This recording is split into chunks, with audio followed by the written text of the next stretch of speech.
தேவனுடைய நாமத்திற்கு மகிமை உண்டாகட்டும்.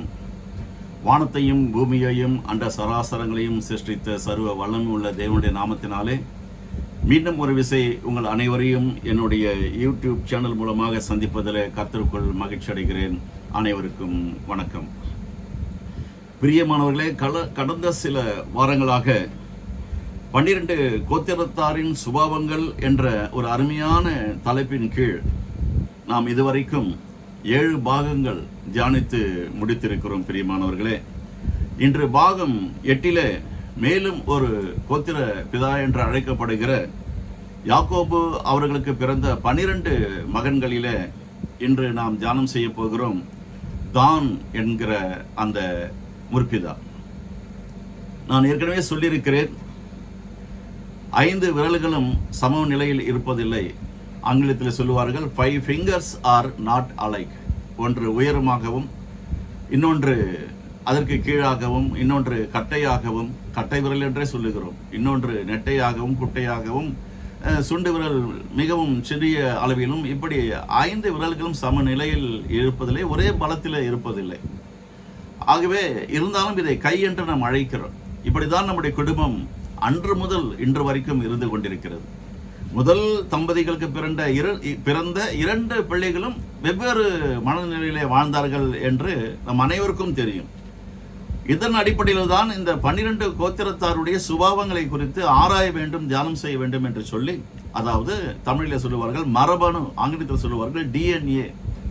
இந்த 12 கோத்திரத்தாருடைய அந்த சுபாவங்கள் தான் இந்த உலகத்தில் பிறந்திருக்கிற, அதாவது இறைவனை, உண்மையான இறைவனை, வானத்தையும் பூமியையும் படைத்த சர்வ வல்லமையுள்ள தேவனை அறிந்திருக்கிற மக்களாக இருந்தாலும், இந்த இறைவனை அறியாமல் பிறந்து வாழ்ந்து கொண்டிருக்கிற மக்களாக இருந்தாலும், அவர்களுடைய அந்த வித்து, அவருடைய மரபணு தலைமுறை தலைமுறையாக பிறந்து வாழ்ந்து கொண்டிருக்கிற நம் அனைவருக்குள்ளும் அது வந்திருக்கிறது. ஆகவேதான் ஒவ்வொரு குடும்பத்திலும் பிறந்திருக்கிற நீங்களும் நானும், நாம் அனைவரும் சகோதரர்களாக சகோதரிகளாக பிறந்திருந்தாலும் நம்மளுடைய குடும்பத்தில் நாம் அனைவரும் ஒரே மாதிரி சிந்திப்பது கிடையாது, ஒரே மாதிரி யோசிப்பது கிடையாது, செய்வது கிடையாது. ஏற்றத்தாழ்வுகள் நிறைய இருக்கிறது. ஒருவன் கோபக்காரனாய் இருப்பான், ஒருத்தி கோபக்காரியாய் இருப்பாள், இன்னொருவன் சாந்த சுரபியாய் இருப்பான், இன்னொருவன் மிகவும் பொறுமையே உருவகமாக கொண்டிருப்பாள். இப்படி நிறைய காரியங்கள் அனைவருக்கும் தெரிந்திருக்கிற விஷயம் தான். இதை ஆராய வேண்டும் என்பதற்காக தான் பரிசுத்த ஆவியானவருடைய கிருபையில வேதம் அழகாக சொல்லுகிறது, நம்முடைய தேவன் ஆவியா இருக்கிறார் என்றும், ஆவியானவர் எங்க இருக்கிறாரோ அங்கு விடுதலை உண்டு என்றும் சொல்லப்பட்டிருக்கிறது. ஆகவே ஆவியானவர் கொடுத்த அந்த வெளிப்பாடுகளின் நிமித்தம் விடுதலையோடு கூட இதுவரைக்கும் 7 பாகங்கள் தியானித்து முடித்திருக்கிறோம். பிரியமானவர்களே, சரி, இந்த நாளிலே தான் அவர்களை குறித்து தியானம் செய்ய இருக்கிறோம். அதுக்கு முன்பாக யாக்கோபு அவர்கள் பெற்றெடுத்த அந்த 12 பிள்ளைகளுடைய நாமங்களை நான் வாசிக்கிறேன். ரூபன், சிமியோன், லேவி, யூதா, செபுலோன், நப்தலி, இசக்கார், தான், காத், ஆசேர், யோசேப்பு மற்றும் பென்யமீன் என்று நாம் பார்க்க முடிகிறது. இந்த தான் என்பவர் யாருக்கு, அதாவது அவருடைய தாய் யார் என்று பார்ப்போம் என்று சொன்னால், தான் என்பவர் யாக்கோபு அவர்களுக்கும் ராகேல் அவர்களின் வேலைக்காரி என்று அழைக்கப்படுகிற பில்காலுக்கும் பிறந்தவர் என்று நம்மால் பார்க்க முடியும். இதற்கு ஆதாரமாக ஆதியாகம புஸ்தகம் 30வது அதிகாரம் 1 to 6 வசனங்கள் வரை வாசித்து விட்டு தியானம் செய்வோம். ராகேல் தான் யாக்கோபுக்கு பிள்ளைகளை பெறாததை கண்டு தன் சகோதரியின் மேல் பொறாமை கொண்டு யாக்கோபை நோக்கி, எனக்கு பிள்ளை கூடம் இல்லாவிட்டால் நான் சாகிறேன் என்றாள். அந்த அளவுக்கு ஒரு விரக்தி. எனக்கு பிள்ளை இல்லை, ஆனால் என்னுடைய மூத்த சகோதரிக்கு பிள்ளையை ஆண்டவர் கொடுத்திருக்கிறார்.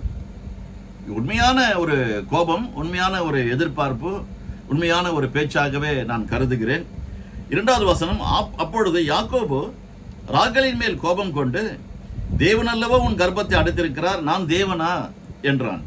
அப்பொழுது அவள், இதோ என் வேலைக்காரியாக பில்கால் இருக்கிறாளே, அவள் என் மடிக்கு பிள்ளைகளை பெறவும் அவள் ஆளாகிலும் என் வீடு கட்டப்படவும் அவளிடத்தில் சேரும் என்று சொல்லி அவனுக்கு தன் வேலைக்காரியாகிய பில்காலை மனைவியாக கொடுத்தால், அப்படியே யாக்கோபு அவளை சேர்ந்தான். பில்கால் கர்ப்பவதியாகி யாக்கோபுக்கு ஒரு குமாரனை பெற்றாள். அப்பொழுது ராகேல், தேவன் என் வழக்கை தீர்த்து என் சத்தத்தையும் கேட்டு எனக்கு ஒரு குமாரனை கொடுத்தார் என்று சொல்லி அவனுக்கு தான் என்று பெயரிட்டாள் என்று பார்க்க முடிகிறது. இந்த தான் என்று பெயர் வைத்தது ராகேல் தான். அதாவது தானை பெற்றெடுத்த தாய் என்று சொல்லப்படுகிற பில்கால் அல்ல. ஆனால் ராகேலுடைய இரண்டாவது மனைவி என்று அழைக்கப்படுகிற ராகேல் அவர்கள் தான் பில்கால் பெற்ற மகனுக்கு இவர் பெயர் வைக்கிறார், தான் என்று பெயர் வைக்கிறார் என்று பார்க்கிறோம். தான் என்பவர் எப்படிப்பட்ட மனிதராக அவர் வாழ்ந்தார், வளம் வந்தார் என்பதை நான் சொல்வதை விட தான் பெற்றெடுத்த தகப்பன் யாக்கோபு அவர்கள் சொன்னால் நன்றாக இருக்கும். ஆகவே அவர் என்ன சொன்னார் தான் அவர்களை குறித்து என்று நாம் கொஞ்சம் வாசித்து பார்ப்போம். 49வது அதிகாரம், ஆதியாகம புஸ்தகம் 49வது அதிகாரம் 16 மற்றும் 17 வசனங்களை நான் வாசிக்கிறேன். அதற்கு முன்பாக முதல் 2 வசனங்களை வாசித்து விடுகிறேன். 49, 1, 2. யாக்கோபு தன் குமாரரை அழைத்து, நீங்கள் கூடி வாருங்கள், கடைசி நாட்களில் உங்களுக்கு நேரிடும் காரியங்களை அறிவிப்பேன். யாக்கோபின் குமாரரே, கூடி வந்து கேளுங்கள், உங்கள் தகப்பனாகிய இஸ்ரவேலுக்கு செவி கொடுங்கள் என்று சொல்லி அந்த இடத்துல வருகிறது.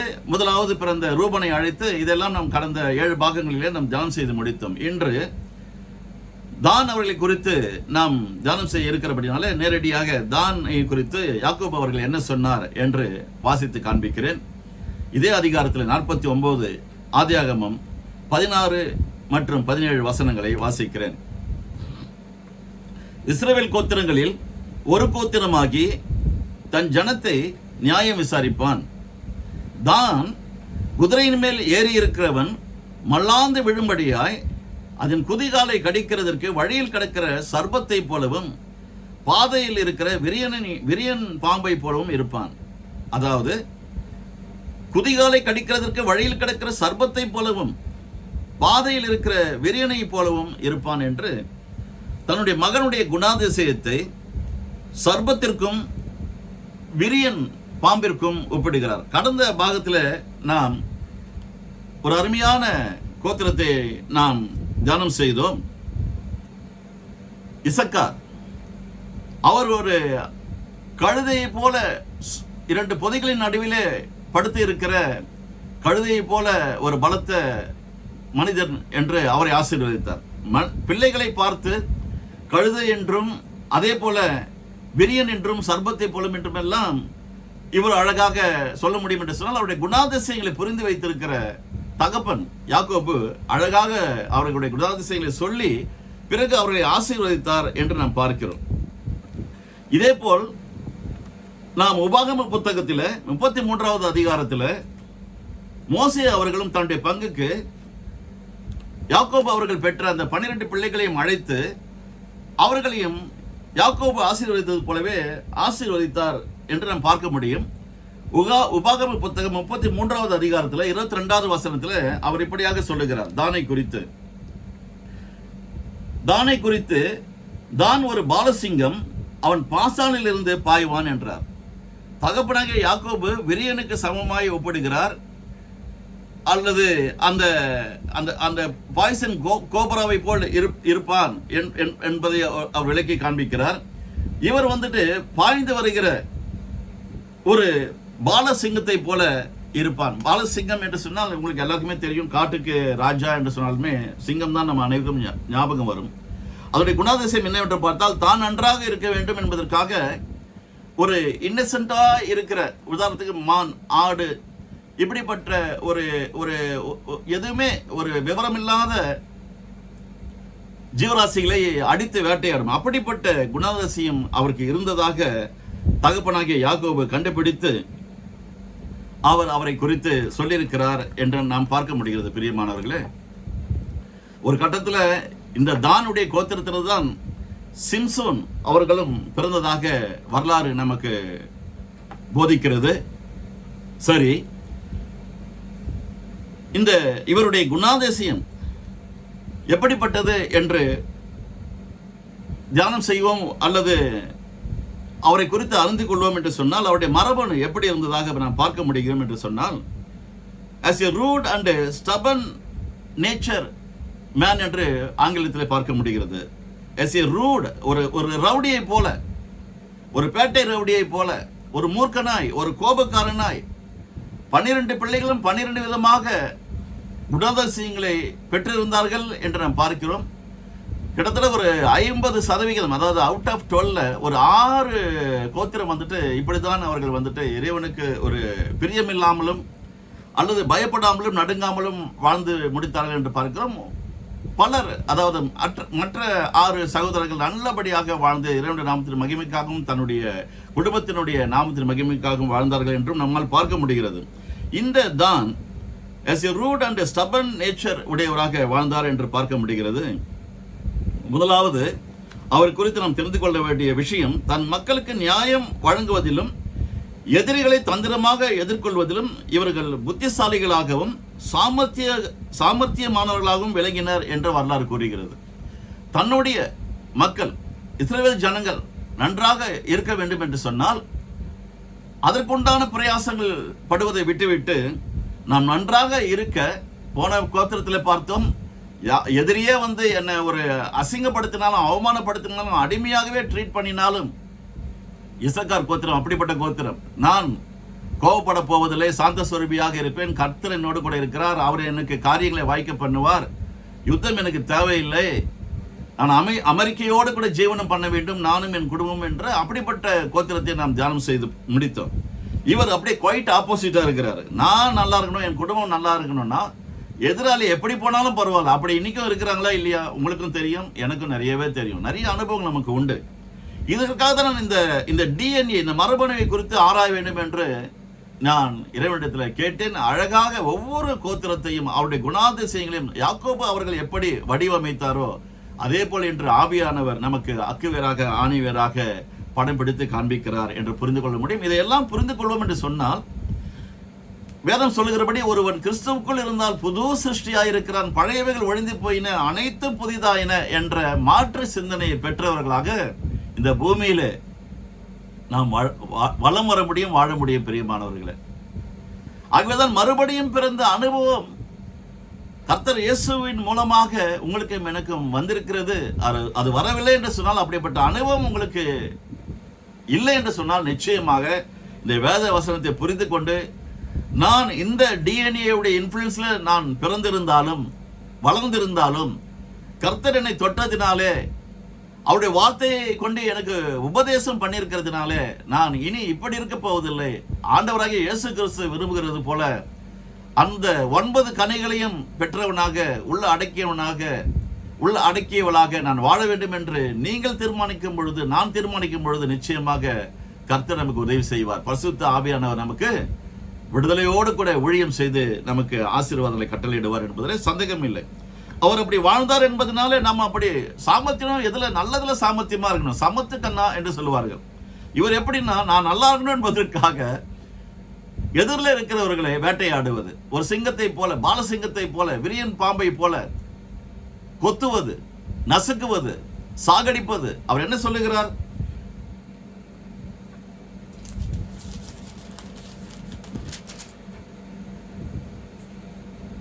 தன் குதிரையின் மேல் ஏறி இருக்கிறவன் மல்லாந்து விழும்படியாய், அதன் குதிகாலை கடிக்கும்படியாய் வழியிலே கிடக்கிற சர்ப்பத்தை போல. ஒரு போர் வீரன் அல்லது ஒரு பயணி அந்த நாட்களிலே வாகனத்திற்கு பதிலாக குதிரையையும் ஒட்டகத்தையும் கழுதையையும் தான் வாகனங்களாக பயன்படுத்தினார்கள். அப்படி பயணிக்கிறவர்களை அல்லது அப்படிப்பட்ட வீரர்களை மடங்கடிக்கும்படியாய் அழகாக சொல்லுகிறார் யாக்கோபு. தான் பெற்ற மகனை குறித்து தகப்பனை விட யாருங்க அதிகமாக சொல்ல முடியும்? நீங்கள் சொல்ல முடியுமா அல்லது நான் சொல்ல முடியுமா? உங்களுடைய மகன்களை, உங்களுடைய மகள்களை, என்னுடைய பிள்ளைகளை குறித்து நான் தான் சொல்ல முடியும், நீங்கள் தான் சொல்ல முடியும் உங்களுடைய பிள்ளைகளை குறித்து. அது போல அழகாக அந்த நாளிலே யாக்கோபு அவர்கள் தன்னுடைய குமாரர்களை குறித்து அழகாக வரையறுக்கிறார். இவன் இப்படித்தான், இவனுடைய குணாதிசயம் இப்படித்தான், இவனுடைய புத்தி இப்படித்தான், இவன் கோபக்காரன், இவன் சாந்த சொரூபி, இன்னும் சில கோத்திரத்தாரை நம்ம வருகிற காலத்திலே வாரங்களிலே பார்க்க போகிறோம். எப்படி சொல்கிறார்? தான் குதிரையின் மேல் ஏறி இருக்கிறவன் மல்லாந்து விழும்படியாய். பாவம், அவன் பாட்டுக்கு குதிரை மேலே ஏறி ஒரு இடத்துல இருந்து இன்னொரு இடத்துக்கு பயணிக்கிறான். தன் வீட்டுக்கு போகவோ, வியாபாரம் செய்யவோ, இன்னொரு நாட்டிற்கு போகவோ, இன்னொரு ஊருக்கு போகவோ பயணிக்கிறவர்களை பார்த்து இவர் என்ன செய்கிறது? பாம்பு எங்க இருக்கும்? கீழே தரையில ஊர்ந்து கொண்டு போகும். அதாவது சைலண்டா சத்தம் கூட போடாம ஊர்ந்து செல்லுகிற ஒரு பிராணி உண்டு என்று சொன்னால், ஒரு ஜந்து உண்டு என்று சொன்னால் அது சர்ப்பம். அது என்ன பண்ணுமா, அந்த குதிரையின் குதிகாலை கடிக்கும்படியாய் வழியிலே கிடக்கிற சர்ப்பத்தை போல, பாதையில் இருக்கிற விரியனை போல, சர்ப்பம் மற்றும் விரியன் பாம்பு. எப்படிப்பட்ட ஒரு பாய்சனைஸ்டு பர்சனா, விஷம் கக்கும் ஒரு மனிதனாக அந்த குடும்பத்தில் இருந்தார். அப்படி குணாதிசயம் பாருங்க. தகப்பன் சொன்னது போலவே மோசே அவர்கள் சொல்கிறார், பாய்ந்து தாக்குகிற பாலசிங்கத்தை போல் இருப்பான். அவரும் சிங்கத்துக்கு ஒப்பிடுறார். ஒரு வலிமையான ஒரு மிருக ராசி சிங்கம், காட்டுக்கு ராஜா என்று சொல்லுவார்கள். அது எதற்குமே பயப்படாது பாருங்க. எதையும் வேட்டையாடும், எதையும் கொள்ளும், பாய்ந்து சென்று அதை கொன்று ரத்தத்தோடு கூட அதனுடைய சதைகளை தின்னும். அப்படிப்பட்ட ஒரு குணாதிசயம் படைத்த மனிதர்கள் அந்த நாளிலே மட்டுமல்ல, இந்த நாளிலும் இந்த உலகம் முழுவதும் ஒவ்வொரு தெருவிலும், ஈவன் ஒவ்வொரு வீட்டிலும் கூட இருக்கிறார்கள், பிறந்திருக்கிறார்கள். இதையெல்லாம் மாற்றும்படியாக தான் ஆண்டவராகிய இயேசு கிறிஸ்து இந்த பூமிக்கு இறங்கி வந்தார். பிரியமானவர்களே, இந்த 12 கோத்திரத்தாரையும் தியானம் செய்து முடித்த பிறகு மேலும் ஒரு DNA மரபணு, அது நம்முடைய ஆண்டவராகிய இயேசு கிறிஸ்துவையும் தியானம் செய்து முடிக்க வேண்டும் என்று ஆசைப்படுகிறேன். பரிசுத்த ஆவியானவர் நிச்சயமாக உதவி செய்கிற நல்ல ஊழியராய் இருக்கிறார் என்று நம்புகிறேன், விசுவாசிக்கிறேன். இரண்டாவதாக, வரலாற்றில் இவர்கள் தங்களுக்கென சிலைகளை உருவாக்கி விக்கிரக ஆராதனையில் ஈடுபட்டது அவர்களின் எதிர்மறை சரித்திர அம்சமாக மாறிவிட்டது என்றும் வரலாறு கூறுகிறது. தேவனுக்கு அருவருக்கத்தக்க ஒரு காரியம் இந்த உலகத்தில் உண்டு என்று சொன்னால் விக்கிரக ஆராதனை. இந்த உலகத்தில் இருக்கிற எந்த சிருஷ்டிக்கும் சமமாக, ஈடாக, இணையாக எந்த ஒரு விக்கிரகத்தையும் நீங்கள் உருவாக்கவும் கூடாது, அதை நமஸ்கரிக்கவும் கூடாது என்று ஆரம்பத்திலிருந்தே இறைவன் சொல்லிக் கொண்டே இருக்கிறார். என்னுடைய மகிமையை நான் யாருக்கும் விட்டுக் கொடுக்க மாட்டேன், வேறு ஒருவருக்கும் கொடுக்க மாட்டேன் என்று சொல்கிற தேவன் நம்முடைய தேவன். என்னை கனம் பண்ணுகிறவனை நான் கனம் பண்ணுவேன், என்னை கனவீனம் பண்ணுகிறவரை நானும் கனவீனம் பண்ணுவேன் என்று அழகாக ஆண்டவர் சொல்கிறார் என்றும் நாம் பார்க்க முடியுது. 1 சாமுவேலில் 2வது அதிகாரம் 30வது வசனத்தில் இப்படியாக வேத வசனம் சொல்லுகிறது, என்னை கனம் பண்ணுகிறவர்களை நான் கனம் பண்ணுவேன், என்னை அசட்டை பண்ணுகிறவர்கள் கனஈனப்படுவார்கள் என்று கர்த்தர் சொல்லுகிறார். கனஈனம் நமக்கு வேண்டுமாங்க?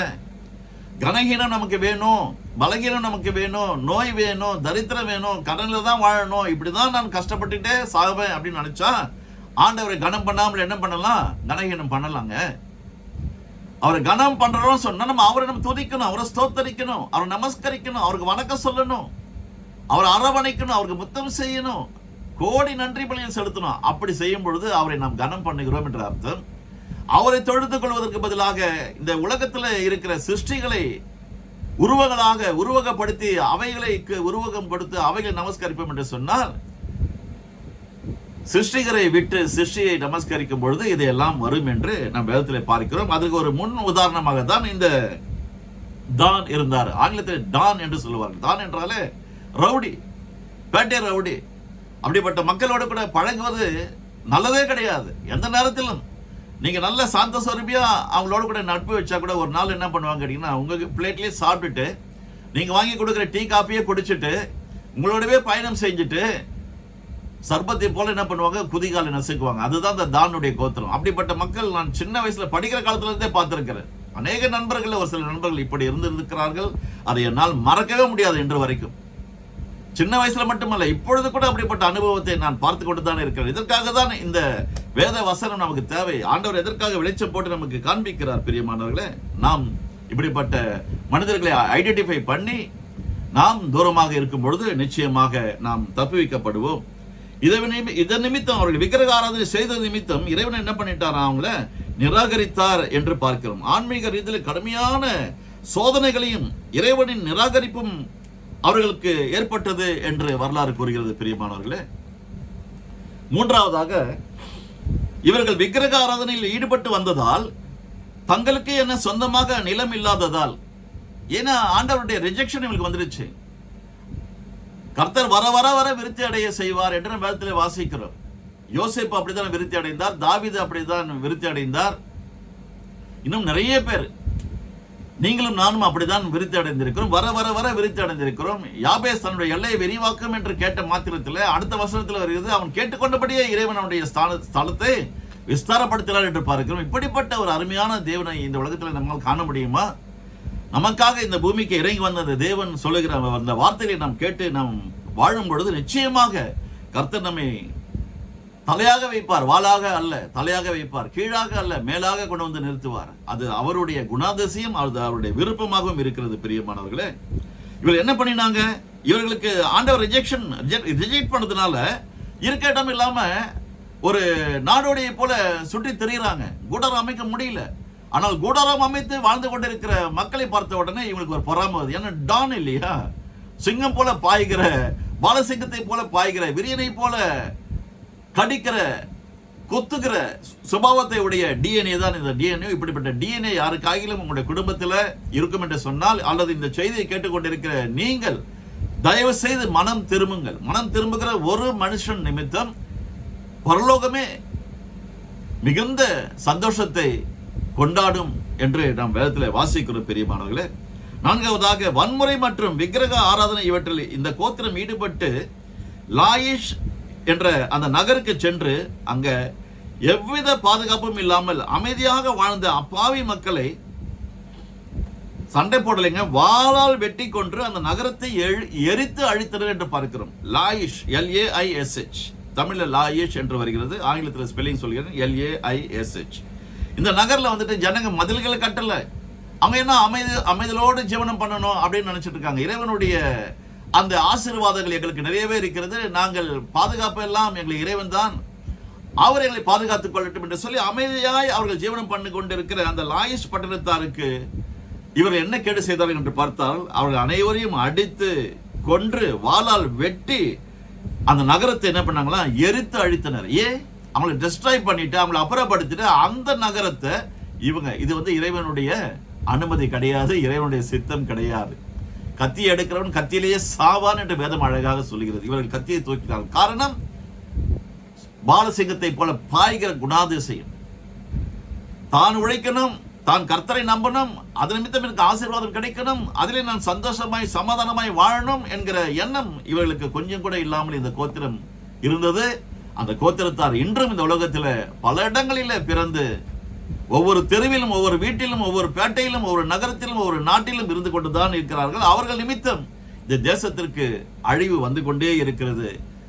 எங்கெல்லாம் அழிவு இருக்கிறதோ அதற்கு பின்பாக இப்படிப்பட்ட கோத்திரத்தாருடைய சுபாவம் மறைந்திருக்கிறது என்பதை ஆவியானவர் வெளிச்சம் போட்டு காட்டிக் கொண்டிருக்கிறார். பிரியமானவர்களே, அப்படிப்பட்ட குணாதிசயம், என்னாலே என் குடும்பம் அழிக்கப்படக்கூடாது, என்னாலே என் மனைவி சங்கரிக்கப்படக்கூடாது, என்னாலே என் பிள்ளைகள் கைவிடப்படக்கூடாது என்ற எண்ணம் உங்களுக்கு இருக்கும் என்று சொன்னால், இப்படிப்பட்ட தான் உங்களுக்கு அறியாமலே அது டாமினேட் பண்ணி கொண்டிருக்கும் என்று சொன்னால், நிச்சயமாக கர்த்தருக்கு கீழ்ப்படிந்து, இறைவா என்னை மன்னியும், கிருபையா என்னை மன்னியும், என் பாவங்களுக்கு முற்றுப்புள்ளி வையும், என் கோபத்தை தூக்கி எறியும், நான் உம்மோடு கூட ஒத்து போகிறேன், உங்களுடைய சித்தம் என்னுடைய வாழ்க்கையில நிறைவேறட்டும் என்று சொல்லி ஜெபிப்போம் என்று சொன்னால், நிச்சயமாக ஆண்டவரை அனைவரையும் ஆசீர்வதிக்க அவர் போதுமானவராக இருக்கிறார். பெரியமானவர்களே, இந்த இடத்தில் தாங்கள் திருடி கொண்டு வந்த, அதாவது லாயிஷ் பட்டணத்துல இவங்க பாருங்க என்ன மாதிரி ஒரு டான் சொன்ன ஒரு பேட்டர் அப்படின்னு சொன்னேன். ஒரு வலு சர்பத்துக்கும் அந்த பாலசிங்கத்துக்கும் மாதிரி இருக்கிற குணாதிசயம். இவங்க என்ன பண்ணிட்டாங்க, வர வழியில விக்கிரகங்களை பார்த்துட்டாங்க. அந்த விக்கிரகங்கள் இவங்களுக்கு கண்களுக்கு அப்படியே ரொம்ப நல்லா இருந்திருக்குன்னு நினைக்கிறேன். இறைவனை விட்டுட்டாங்க பாருங்க. விக்கிரகத்தை திருடி கொண்டு வந்துட்டு இந்த லாயிஷ் பட்டணத்தில் இருக்கிற மக்கள் எல்லாம் சங்கரிச்சு தீட்டு எரிச்சு அந்த தேசத்தை இவங்க எடுத்துக்கிட்டாங்க, திருடி எடுத்துக்கிட்டாங்க, களவாடி எடுத்துக்கிட்டாங்க. இது தேவனுடைய ஆசீர்வாதம் இல்லை, ஆண்டவர் கொடுத்த பங்கும் இல்லை, பாகமும் இல்லை.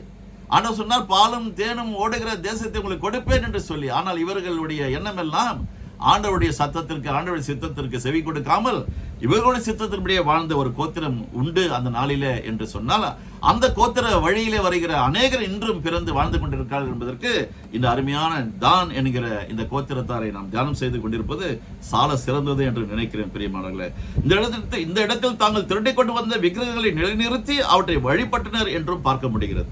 முடிவு எப்படி இருந்தது தெரியுமா?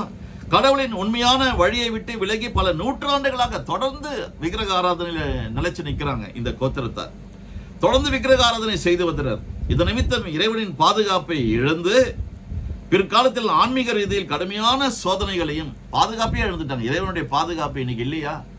குடும்பம் வந்து தலைவிரிச்சு ஆடுதா, நிம்மதி இல்லை, சந்தோஷம் இல்லை, சமாதானம் இல்லை, தெய்வீக சுகம் இல்லை.